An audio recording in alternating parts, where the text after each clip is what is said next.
Well, yesterday afternoon, some surprising news for investors that the market initially did not like, but has since sort of digested and perhaps shaken off or understood more deeply. And that was a surprising decision by the Treasury to shut down several of the Fed's emergency lending facilities. The Fed, in a letter saying they disagreed with that decision. Brian Cheung joins us now with all of the details.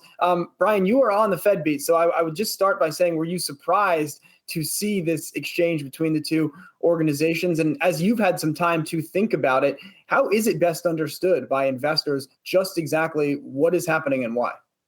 Absolutely. So when a lot of people hear liquidity facilities, they might not know what we're talking about. So to back up, the Federal Reserve and the Treasury were appropriated $454 billion in the CARES Act back in March to team up together and provide some backstops to financial markets, which, as many recall, during that time were in a lot of turmoil because of the COVID-19 pandemic picking up here in the United States. Now, the question is whether or not they should be extending those financial market backstops past December 31st, because as designed, the Federal Reserve and the Treasury were going to allow a lot of those liquidity facilities to expire. So the Treasury Secretary sending a letter to Fed Chairman Jay Powell yesterday saying it's time to close them down. Not only is it time to close 9 of these 13 liquidity facilities down, but it's also time to return the unused money. So the Treasury, again, saying their stance is to close these things down, but the Federal Reserve clapping back with their own statement, saying on their part that the Federal Reserve, quote, would prefer that the full suite of emergency facilities established during this pandemic continue to serve their important role as a backstop for their still strained and vulnerable economy. And while many may not see why that statement would be such a big deal, I can tell you from personal firsthand that this is as close as you'll get to the Federal Reserve essentially arguing in the public sphere with a body that they've essentially been teaming up with together for the last 8 months. It's really been a breakdown between these two bodies that have tried to engineer a pandemic response from the U.S. government side of things, now falling apart with the disagreement over whether or not to extend these facilities. So a lot worth watching. It looks like Stephen Mnuchin is speaking on CNBC right now, some headlines crossing saying that he thinks that, quote, people are missing the issue and criticizing the decision on the Fed, likely referring to the optics of trying to shut down these emergency backstops right before a new administration takes place next year in January. But a lot worth watching as the coronavirus cases do hit new record highs this week. Brian, let's stay on that new administration topic. What does this mean that these facilities, all right, so they were to expire, the Fed gives that money back. What does that mean to President-elect Biden and his team?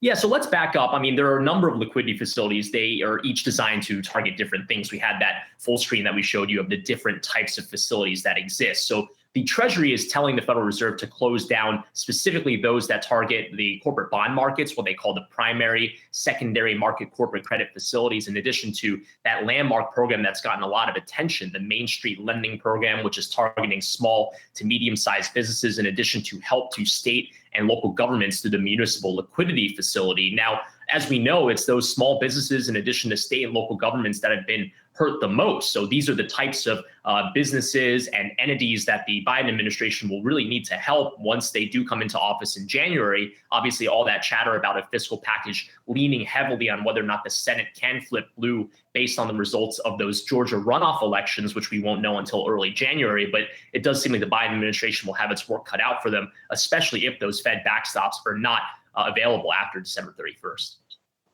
Hey, Brian, I know you follow the Fed's balance sheet as well. It finally crept up to a record high as of the prior week. I'm just wondering, the Fed has always said that they stand committed to deploy additional resources. Does any of this change the Fed and the Treasury's cooperation potential over the next month?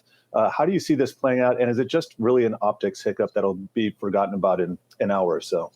Well, this is a good point that you bring up. I mean, it seems like markets have gotten over the speed bump already, but what is definitely true is that the uptake of the Fed's facilities have been remarkably low since they opened them in the beginning of this pandemic. Now, of course, the argument is that the uptake is low because borrowers have been able to find cheaper credit in the private market, and that's because the Fed backstops exist. So it's a little bit of a chicken or the egg argument when it comes to the effectiveness of these facilities. But when we talk about forward looking, what's going to be useful as these markets kind of continue to look for help, especially with these coronavirus cases surging, who's to say that we won't get back into a tizzy in financial markets again, which is, I think, the Fed's argument for saying this is why we need to keep these facilities open. So when it comes to the cooperation between the Treasury and the Fed, another interesting moving part that's worth watching is that the the Treasury Secretary will be a different person once the Biden administration takes office in January. So when that does happen, that could reopen the door for Chairman Powell, who will still be in this seat through the remainder of 2021 because his term expires